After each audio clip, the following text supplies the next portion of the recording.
Notre besoin initial était de compléter notre offre de prestation de services historique, habituelle de la société, d'une gamme de produits. Cela nous a conduit à réfléchir, à créer un produit innovant, à créer une marque. Et cela nous a conduit naturellement à nous tourner vers le design pour donner une identité à ce produit. Nous avons développé pour nos clients un projet innovant d'insémination. Après quelques mois de mise sur le marché, nous nous sommes rendus compte que ce produit avait quelques lacunes en termes d'ergonomie. C'est pour cela que nous avons fait appel à un designer. On considère que le design apporte une valeur au produit très technique que l'on développe, par justement l'esthétique, la présentation, l'ergonomie du produit et également sa construction, puisque dans l'intégration du design pour concevoir le produit Viapix, en l'occurrence, l'approche intégration a été très, très importante pour nous faciliter le montage des composants à l'intérieur du boîtier.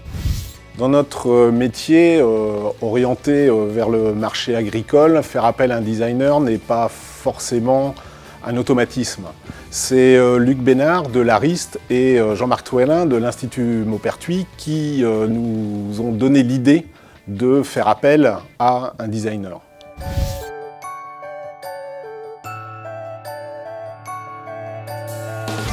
La démarche initiale, c'est une question bien posée. C'est une somme de technologies accumulée par Actrice. C'est comment mettre en forme cette somme de technologies qui est une somme de technologies physiques avec de l'électronique, de l'optique, de l'informatique, de l'intelligence. Comment faire un produit vendable, utilisable, exploitable. C'est toutes ces questions qui vont établir le cahier des charges, complété par une analyse d'usage, qui s'en sert, comment on s'en sert, pourquoi, dans quel cadre, la procédure d'usage, la procédure de travail, on est sur du matériel professionnel. Et ces questions vont impliquer des réponses. Le brief initial donc communiqué par M. Neward, en fait, c'était de retravailler sur une pince qui fait partie du système multidose, qui permet en fait l'acheminement de la semence vers la truie. Donc les lacunes qu'avait ce produit-là, en fait, c'était surtout l'ergonomie, étant donné que c'est sur un cycle répétitif dans un élevage. Donc c'était aussi de réduire tout ce qui était risque de TMS, troubles musculo-squelettiques, et également aussi chercher à supprimer toute la rétention de matière, qui fait qu'en termes d'hygiène, le produit vieillissait très mal. La première phase a été de construire déjà de mettre en place une visite terrain auprès de différents élevages, ce qui a permis de vraiment comprendre le scénario d'usage qu'avaient les éleveurs sur ce produit. Donc suite à cette analyse-là, ça a permis aussi de compléter le cahier des charges initial sur des choses qui n'étaient pas forcément évidentes et communiquées au départ. Donc là, après validation de ce cahier des charges, là démarre la phase cahier de recherche.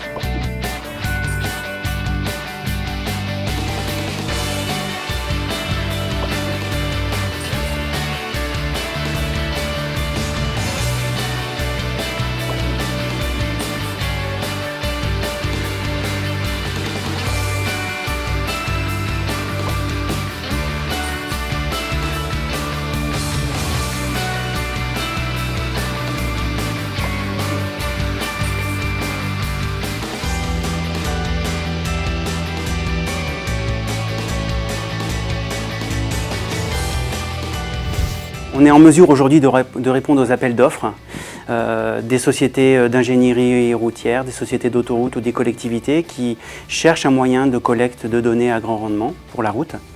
Donc on a remporté un premier appel d'offres pour Limoges Métropole et l'on est partenaire du Grand Lyon dans le cadre du projet OptiCities, du projet européen de R&D OptiCities grâce à cette solution-là. Alors l'impact du design sur le produit a été énorme. Premièrement, nous avons présenté un prototype au salon de l'élevage à Rennes, le SPACE. Le retour a été très positif, à la fois de la part de nos clients, mais également vis-à-vis de nos prospects. Et deuxièmement, nous sommes convaincus que ce produit va nous faire gagner des parts de marché. Après cette expérience fructueuse avec Léano Design, Cobiport est convaincu de l'importance d'intégrer le design dans l'innovation et le développement de ses produits.